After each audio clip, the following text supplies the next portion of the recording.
해 뜨기 전에 와서 이렇게 예배를 드린다고 하는 것은 참 쉬운 일이 아니다. 그래서 이 코로나 시기에 이 코로나의 시기가 끝나고 나면 복받는 자들과 시험 드는 자들로 나눠지는 또 남아있는 성도들과 흩어진 성도로 나눠지는 위기의 시대가 올 것이다 라고 분명히 기도하는 자들은 다 깨닫고 예측할 수 있는 가운데서 저와 여러분이 준비된 자의 모습으로서 오늘 이 자리에 앉아있음을 주의 이름으로 축복합니다. 오늘 마가복음 5장에 있는 말씀을 통해서 예수님과 함께 했던 그 여인, 12년 동안 혈루증을 앓았던 그 여인, 소생한 여인이라는 말씀을 가지고 말씀을 나눌 때 그 마음이 내게 온다고 한다면 나를 치료하여 주십시오.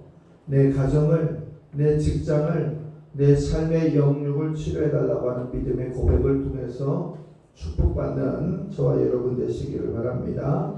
마가복음 5장에 있는 말씀에 보면 이 여인, 소생한 여인, 소생이다 하는 얘기를 국어사전에 보니까 거의 죽었다가 다시 살아났다. 이 여인은 다 죽었다가 다시 살아났던 한 여인이었다라는 거예요. 우리가 살아가며 있어서 가져야 될 그 마음의 자세 중에 가장 중요한 게 뭐냐면 내가 어느 곳에 있든지 무엇을 하든지 어떤 상황 속에 있든지 좌절하지 않는다. 왜?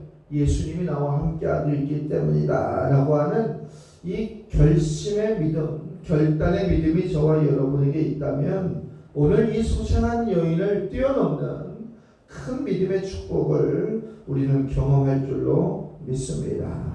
오늘 이 병든 여인을 통해서 우리의 모습을 되돌아보고 병든 여인의 모습을 통해서 내 신앙의 치유가 회복될 수 있는 복된 시간이 되어야 될 줄로 믿습니다.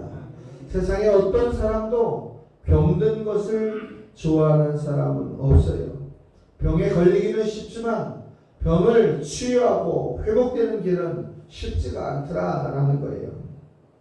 병에 걸리지 않으려고 많은 사람들이 예방도 하고 병에 걸리면 고침을 받기 위해서 이 방법 저 방법을 다 쓰는 거예요. 우리 센터 2층에도 보면 2층 3층에 병원이 들어왔는데 우리 조혜진 집사님이 신분증을 목에다 걸고 가니까 센터에서 왔다고 하니까 10% DC해 준다 그래서 저는 무진장 많이 DC해 준다 해서 1,500원 10% DC해 가지고 그게 매일 가는 사람들한테는 큰 돈이 되겠죠. 어쨌거나 왜 사람들이 병원을 가느냐? 아픈 것에 대한 정확한 진단을 갖고 또 정확한 치유의 방법을 찾기 위해서 안간힘을 쓰는 거예요.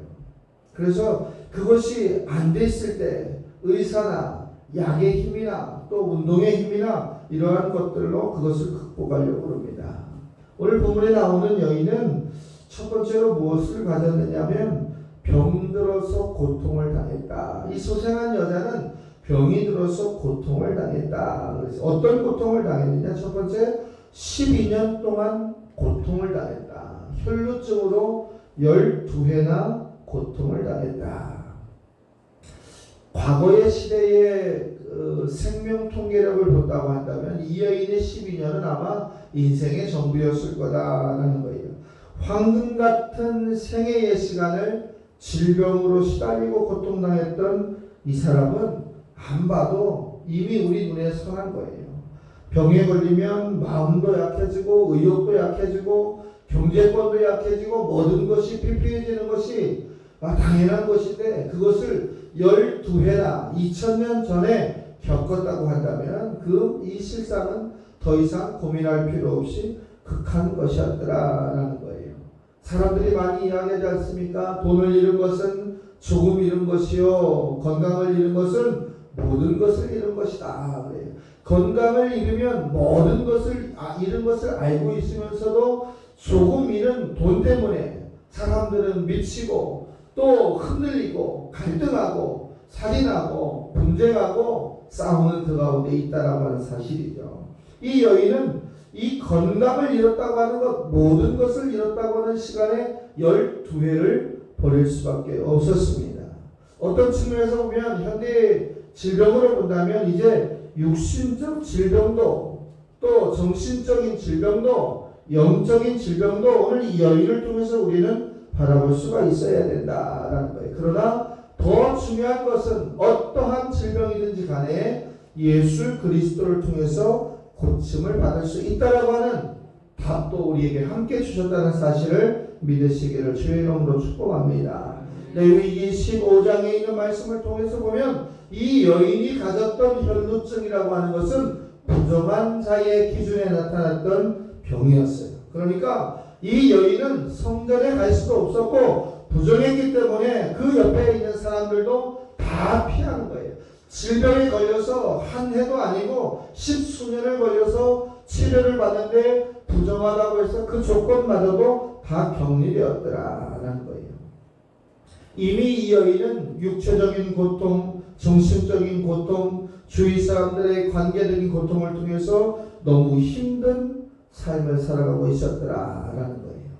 성경에서 피는 생명이라고 이렇게 이야기하는데 이 육신의 생명과 같은 피를 계속해서 하혈하면서 살고 있는 이 여인에게 무슨 소망이 있을까? 그런데 그 여인과 주님의 만남을 통해서 이 여인은 건강함을, 영적인 회복까지도 찾았던 사실을 오늘 본문을 통해서 소개하고 있다는 것을 우리는 기억해야 됩니다. 또 두 번째로 보면 이 여인은 이제 육신의 질병도 질병이었지만 그것을 치료하고 있는 가운데서 의사들에게도 많은 괴로움을 당했다. 26절에 보니까 많은 의사들에게 많은 괴로움을 받았다라고 이렇게 이야기하고 있어요. 이제 병을 고치기 위해서 백방으로 돌아다니면서 모든 것이 허사로 끝날 때마다 육체적, 정신적 괴로움만 더해갔다라는 거예요. 오늘 여러분의 인생의 문제를 가지고 여러분의 인생의 문제를 해결하기 위해서 이 육체적 의사나 정신적인 의사를 찾고 다니면서 많은 시간을 허비했던 이 여인의 모습처럼 여러분이 그렇게 방황하지 않기를 주의 이름으로 부탁을 드립니다.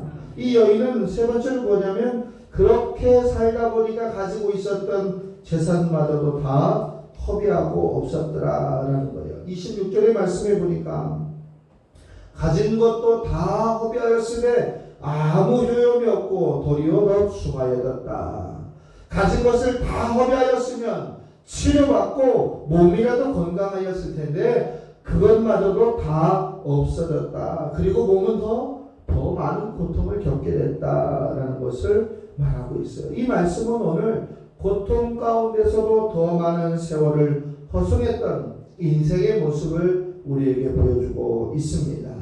그런데 왜 이 여인은 어떻게 해서 고침을 받았을까? 오늘 두 번째로 이 여인은 어떻게 해서 이렇게 질병 가운데서 고통 가운데서 모든 재산을 다 잃어버린 가운데서 더 힘들었던 여인이 어떻게 고침을 받았느냐? 그것은 예수님의 소문을 들었기 때문이다 라는 사실이에요. 오늘 27절의 말씀에 보니까 예수의 소문을 들었다라고 이렇게 소개하고 있어요. 하나님은 우리에게 들을 수 있는 귀를 주셨습니다. 그리고 그 들을 수 있는 귀를 통해서 복된 것과 그릇된 것을 나누게 하셨어요. 듣는다고 해서 그것이 다 생명을 살리는 말은 아니라는 사실을 또 우리는 기억해야 됩니다. 어떤 말은 듣지 말아야 될 말이 있고 들어서는 안 될 말이 있고 들어서도 잊어야 될 말이 있지만 오늘 이 여인처럼 복된 말을 기억하고 예수가 온다는 소문을 듣고 결심했던 이 여인은 병을 고침받을 수 있는 시작점의 출발을 가지게 되었다라는 거예요. 평생을 좋은 의사와 좋은 약으로 이것저것 찾아다녔어도 그에게 참된 기쁨의 소식이 없었는데 오늘 예수님이 온다는 이 소식을 통해서 이 여인은 기쁜 소식의 근거를 찾았습니다. 자, 예수님의 소리를 들었어요. 그리고 이 여인이 한 번 두 번째로 뭐였냐면 가서 옷을 만졌다라는 거예요. 가서 예수님의 옷을 만졌다. 27절에 보니까 무리 가운데 끼어 뒤로 와서 그의 옷에 손을 댔다. 예수님의 옷에 손을 댔다라고 하는 것은 그저 지나가는 옷을 만져봤다라고 하는 것이 아니라 결심하고 내가 붙잡고 생명의 결단을 해야겠다라는 거예요. 이미 마음으로 원을 세우고 계획을 세우고 방법을 세워서 그 안에 가야겠다라고 하는 이제 결심을 가지고 온 거예요. 신앙은요, 머리로 하는 것이 아니라 이 여인처럼 실질적인 행동을 통해서 듣고 보고 받은 바를 행동하는 것이 열매의 기준점이라는 사실을 오늘 우리에게 보여주고 있다는 사실입니다. 사랑하는 성도 여러분, 우리가 말씀만 많이 가지고 있는 성도가 돼서도 안 됩니다. 기도만 많이 가지고 있는 성도가 돼서도 안 돼요. 말씀과 기도를 가지고 있다면 그것을 행동으로 옮길 수 있는 실천의 결단이 있는 성도가 되어야 될 줄로 믿습니다. 이 여인은 소문을 듣는 데서 그치지 않았어요. 이 여인은 그저 예수가 온다, 그럼 어쩌라고 라고 하는 그 소문에 멈춘 여인이 아니라 가면 만날 수 있고 예수의 몸을 잡으면 내가 살 수 있다라고 하는 결단의 믿음을 가지고 와서 그의 옷을 잡았습니다. 그 옷을 붙잡을 수 있는 결단 가운데서 그 여인이 얼마나 두려움 가운데 있었는가라는 거예요. 생각을 해보세요. 12년 동안 저주받은 질병이라 하여 사람들도 만나지 못하고 심지어 예배의 현장에도 가지 못했던 그 여인이 예수의 소리를 듣고 그 많은 군중들 사이에 끼어들어가서 내가 예수를 만나야겠다. 내가 저분만 만나면 내 인생의 문제가 풀릴 것이라고 하는 결단을 할 수 있다라고 하는 것은 얼마나 그에게 중요한 결심과 행동이었느냐라는 거예요. 사랑하는 성도 여러분, 예수님의 손을 잡고 예수님과 동행하고 예수님과 함께 일평생을 가지고 믿음을 가지고 살아갈 수 있는 저와 여러분이 되어야 될 줄로 믿습니다. 이 여인이 그렇게 간절하게 붙잡고 간절하게 그렇게 잡았던 그 주님이 지금 저와 여러분에게 함께하고 있다는 사실을 믿어야 된다는 거예요. 예수님을 앞세우고 사업하고 예수님을 앞세우고 기도하고 예수님을 앞세우고 우리의 인생의 모든 문제를 던져놓을 수 있는 이 혈루증 앓았던 여인들처럼 살아간다면 우리가 좀 미련하고 우리가 좀 빈약하고 우리가 연약하다 할지라도 그것을 결단하고 책임지고 지켜주시는 분이 주님이라는 사실을 저와 여러분은 믿으시기를 주의 이름으로 부탁을 드립니다. 사람은 실패할 수 있어요. 사람은 망할 수 있어요. 사람은 건강을 해쳐서 스스로 연약함을 보일 수가 있어요. 그러나 예수님은 실패하지 않습니다. 여러분의 건강의 주인을 예수님으로, 여러분의 경제의 주인공을 예수님으로, 여러분의 직장의 주인을 예수님으로, 삶의 주인을 예수님으로 소개하고 내가 고백할 때에 우리는 이 여인처럼 완전한 소생의 기준점에서 소망을 가질 수 있을 줄 믿으시기를 주의 이름으로 부탁을 드립니다. 완전하게 의탁하고 맡기고 바라는 행동의 믿음을 가지셔야 될 줄로 믿습니다. 또 두 번째로 보면, 이 세 번째로 보면 이 여인은 뭐였냐면 이 옷만 만지면 예수님 근처에 가는 것을 멈추는 것이 아니라 이 옷만 만지면 내가 이 병을 낫겠다라고 하는 결심이 있었어요. 28절에 보니까 이는 내가 그의 옷만 손을 대어도 옷에만 손을 대어도 구원을 받으리라 생각함이라. 옷만 대었는데 이 여인은 구원을 받을 것에 대한 결심을 가졌다라는 거예요. 신앙은 균형입니다. 제가 항상 얘기하듯이 기도를 1시간 하는 사람, 말씀을 1시간을 보고 말씀을 1시간 보는 사람, 신앙의 실천을 1시간 하라라고 여러분들에게 권면을 드린 것처럼 신앙은 행동하는 양식이에요. 신앙은 그저 듣고 또 가슴에서만 결심을 하고 멈춰있는 것이 아니라 그것을 손과 발을 내밀어서 실천하는 것이 열매 맺는 사람이다라는 거예요. 신앙은 형식이 있으면 안 돼요. 신앙은 이제 가색이 있어도 안 됩니다. 신앙은 일치된 역사를 통해서 하나님이 열매를 나타낸다라는 거예요. 여러분이 기도할 때 응답받은 것 우리는 어떡합니까? 고민하잖아요. 이 기도를 하나님이 들어주실까? 이 기도를 던지는 것이 아니라 내가 기도하는 것을 반드시 응답받을 수 있다라고 믿고 주님께 내려놓는 거예요. 그럴 때 응답받는 거예요. 심은 대로 거두달라고 할 때 심어놓고 의심하고 고민하는 것이 아니라 심었으면 맡기고 기도하는 거예요. 심을 수는 있지만 받을 수 있는 사람은 그렇게 제한된다는 사실이에요. 이 여인 오늘 예수님이 옷가지만이라도 잡으면 자기의 병이 나을 줄 믿었습니다. 그 믿음을 갖고 행동할 때 하나님께서는 예수의 능력을 통해서 그를 치료하셨다는 사실을 믿으시기를 주의 이름으로 부탁을 드립니다. 자, 우리에게는 어떻습니까? 이 여인만 예수님의 옷자락을 잡을 때 능력이 나타나느냐? 그러지 않아요. 여러분이 말씀을 볼 때, 여러분이 찬양을 할 때, 여러분이 기도를 할 때, 여러분이 예배당 청소할 때, 여러분이 전도지를 돌릴 때, 여러분이 가지고 있는 질병, 여러분이 가지고 있는 인생의 문제, 여러분이 가지고 있는 기도의 제목들이 풀려가고 해결되고 이제 열매 맺는다는 사실을 이 여인을 통해서 우리에게 주님은 가르쳐 주시는 거다라는 거예요. 기도할 때만 역사가 나타나는 것이 아니라 내가 전인적인 삶을 통해서 하나님께 영광 돌릴 때 그 하나님은 우리에게 찾아온다는 사실을 믿으셔야 됩니다. 기도의 응답을 체험한 사람은 걱정하지 않아요. 응답을 받아본 사람은 그 재미를 알기 때문에 기도하는 법을 멈추지 않는 거예요. 찬양을 하며 응답받은 사람은 찬양을 멈추지 않고 말씀을 보면서 눈이 열리는 사람은 말씀을 읽는 것을 놓을 수가 없는 거예요. 전도를 하면서 봉사를 하면서 선교를 하면서 각기 받은 응답의 기준을 가지고 살아가는 사람은 탄식하지 않습니다. 좌절하지 않아요. 왜요? 우리 안에 주님이 있고 내가 주 안에 있기 때문이다 라는 거예요. 사랑하는 성도 여러분, 오늘 세 번째로 보면 이 여인에게는 네 가지의 소생의 역사가 있었어요. 그 첫 번째가 무엇이냐면 혈루증이 말랐다. 29절의 말씀해 보니까 피가 흘렀던 것이 어떻게 됐냐? 말랐다. 근원이 말라버렸다라는 거예요. 병의 근원이 제거되었다. 인생의 문제가 제거되었다라는 거예요.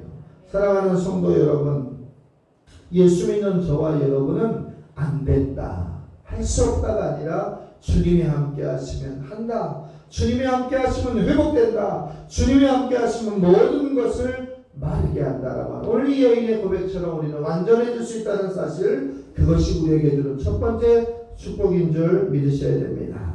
두 번째로 보면 이 여인은 반듯하게 내가 이 혈루의 근원을 멈추게 했다고 주님을 찾아가는데 주님은 무엇의 축복을 더해 주셨냐면 영혼의 구원을 더하여 주셨다라는 거예요.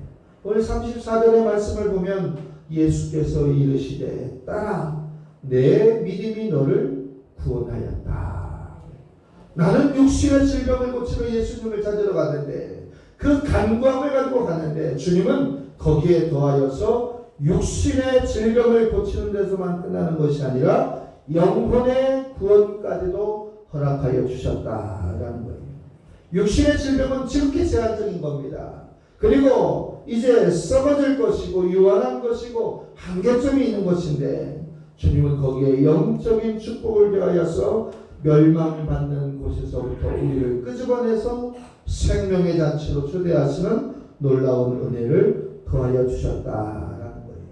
그러니까 우리는 날마다 우리의 육신만을 위하여 기도하는 미련한 자가 되지 말고 우리의 영혼을 위하여 기도할 수 있는 지혜자가 되어야 될 줄로 믿습니다. 요한 3서 1장 2절의 말씀에 보면 사랑하는 자여 내 영혼이 잘됨 같이 내가 범사에 잘되고 강건하기를 내가 간구하노라. 영육이 조화를 이루는 신앙의 삶이 가장 은혜롭다는 사실로 여러분이 믿어야 될 줄로 믿습니다. 세 번째로 이 여인에게 나타난 기적의 역사, 평안이 임했다라는 거예요. 34절 평안이 가라. 너에게 영원히 너 믿음이 너를 구원하였으니 이제는 평안이 가라. 12년 동안 단 한 번도 다리를 뻗어본 적 없고 인정받아본 적 없고 사람들 앞에 나갈 수 없던 그 여인이 이제는 뭐예요? 평화를 받았다라는 거예요. 병을 고쳐주신 주님이 천국의 소망을 주셨고, 그리고 육신의 저염과 영적인 저염을 모든 것을 풀어주셨다. 요한복음 14장 27절에 보니까 평안을 너희에게 끼치노니 곧 나의 평안을 너희에게 주노라. 내가 너희에게 주는 것은 세상이 주는 것과 같지 아니하리라. 너희는 마음에 근심하지도 말고 두려워하지도 마라. 주 예수 그리스도를 구주로 고백하는 사람들, 마음에 두려워하지도 말고 근심하지 않기를 주의 이름으로 축복합니다. 세상이 주는 것은 조건에 따라서, 상황에 따라서, 결과에 따라서 흔들리고 갈등케 하지만 주님이 주시는 것은 영원한 평화다라는 거예요. 오늘 우리가 예배를 마치고 이제 각기 삶의 터전으로 돌아갈 때 여러분에게 참된 평화가 넘치기를 주의 이름으로 축복합니다. 또 마지막으로 보니까 건강을 보장받았다. 34절에 내 병에서 놓여서 이제 건강할지어다. 이 말은 이 병에서 이제는 완전히 벗어나서 건강하여라. 자, 여러분에게 이제 나이가 이제 태어나서 이제 50, 60, 70, 80, 90 우리 교회 이제 100세 되신 권사님들 계시잖아요. 시간이 지나고 세월이 지나고 많이 사용하는 부분들이 퇴화하고 고장나는 게 인생의 인지상정입니다. 그럴 때 오늘 말씀을 붙잡고 기도하세요. 이 12회를 나갔던 여인에게 내 병에서 놓여서 건강할지어다 라고 명령하셨던 예수님, 즉 이 병에서 벗어나 건강하여라 라고 선포했던 그 주님을 믿고 그 주님의 손으로 여러분이 안수한철하여서 기도하면서 내 몸을 치료하시는 주님 나와 함께 없어서라고 선포할 수 있는 복된 주일 되시기를 주의 이름으로 축복합니다. 말씀을 정리하겠습니다. 더 이상 희망을 가질 수 없었던 이 여인에게 예수 그리스도가 나타났습니다. 더 이상 소망이 없는 저와 여러분에게 주님이 찾아와 주셨고 내가 주 안에 주님이 내 안에 계셔서 참된 기쁨과 소망을 얻게 되었습니다. 사랑하는 한영제일교회 성도 여러분, 9월의 두 번째 주일 힘차게 이제 출발하였습니다. 이 여인의 믿음처럼 강건하고 소생하며 평안을 얻는 한 주가 되시기를 주의 이름으로 축복합니다. 기도하면서 말씀 보면서 찬양하면서 우리의 바뀌었던 인생의 모든 문제가 형통하는 복된 한 주간 되시기를 축복합니다. 기도하겠습니다.